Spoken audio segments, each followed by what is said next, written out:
technically waiting on approval. from FEMA. So we just allow them the guidelines. Thanks, Pat. And then this just said any parcel that the county deems of high public value. I added any parcel in Galveston County so that it gives you the range, the whole county. I'm going And to then Vegas this this would afternoon. just Yeah. Oh man, it's a great time. My March Madness trip. Always wanted to do that. I mean, it's crazy. It's a lot of fun, man. I'm not going to game. I'll be I need watching to talk to you. games. Put a That's our number one. to the Sweet 16, will you? I'll give it back to you, I promise.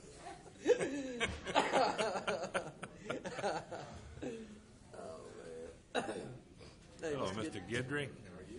You know, I was thinking about you last night. I met somebody from the Audubon Society, and I reinforced my opinion that my favorite bird was the fried chicken. I said, Linda Guidry would be proud.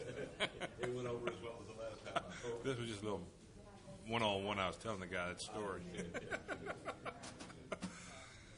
Yeah. And Oscar and I have talked, and we're going to get the interview done. Oh, good, yeah. Yeah, but that's good, though. That'll come back and pay dividends for us. Lots of stories there. You got yours rolling? Brian? Ready?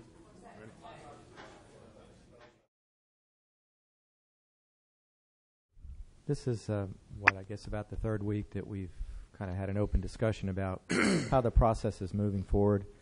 The folks at Beck have been continuing to work with other agencies to refine that area that we're looking at on the peninsula as the primary focus of buyouts and elevations.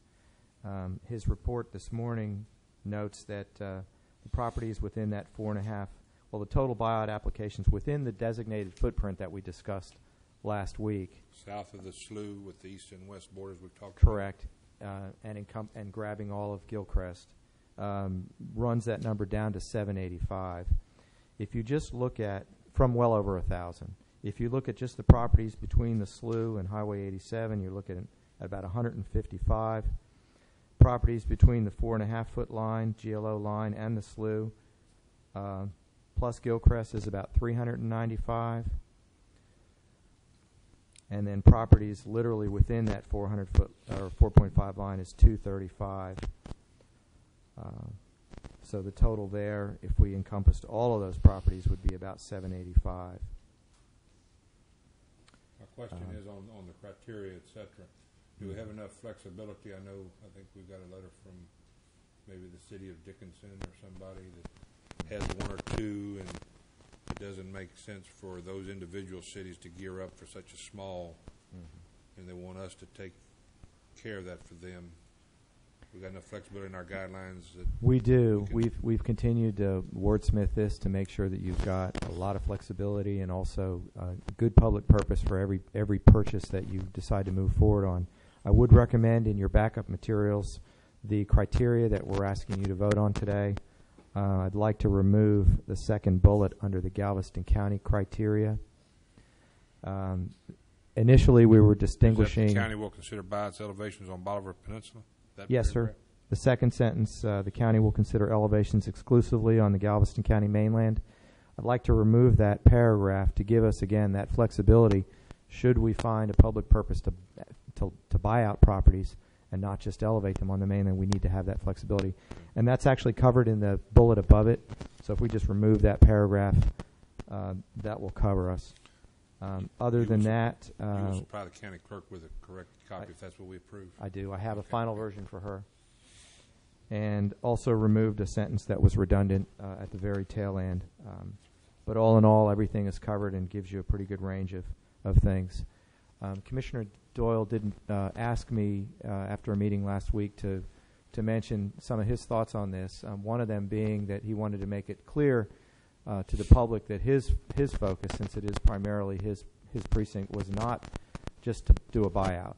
It was to do something of benefit long-term to the peninsula by removing a lot of those structures that more than likely would get flooded again or damaged again, and hopefully do something that in the long term is what's right for the peninsula.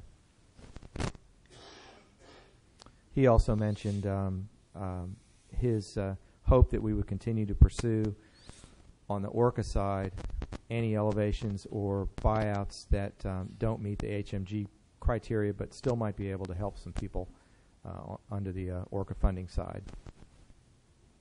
So with that, we do recommend that you authorize submission of applications to proceed with buyouts and elevations. Mr. Manager. One would probably be presumptuous in thinking one can commit the act of God. But this whole idea of this whole dike along Woodlawn and Galveston, let's just play a little academic on that. If we had that, they wouldn't have to do this, right? That's correct. Maybe it's time to really sit down and collect all these issues that are being paid for going on right now. UTMB fortification, buyouts, all these things. And then maybe say, because these things have to be taken care of now, we need a quicker decision on this item.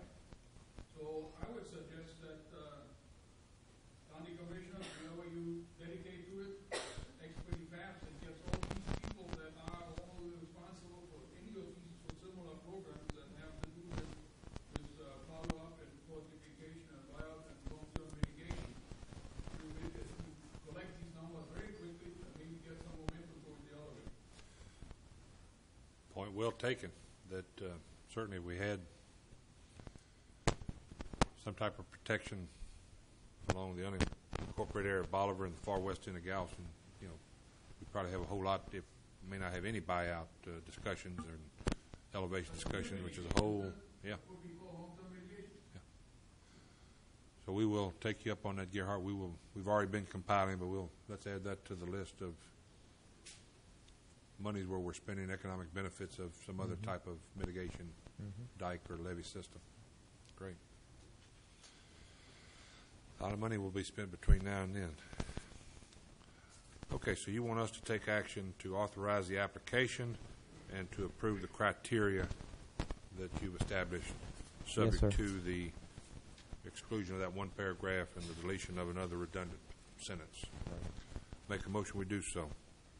Second motion. Second by Commissioner Holmes. And we'll say that Commissioner Doyle has spent a lot of time on this, and then in my absence last week, I know Commissioner Holmes stepped in and was part of a meeting. A lot of discussions have been going on trying to come up with a program that will ultimately be a benefit not only primarily to the public, that we're going to be doing things that will reduce the public's expenditures on these particular properties and may have other beneficial uses for day-to-day activities, certainly on the peninsula. And I know, John, you worked hard on all of this. I know we've got consultants who've helped, but a lot of thorny issues here, but y'all have worked through it, and it's a good product. Further discussion? All in favor? Aye. Opposed? None. Item number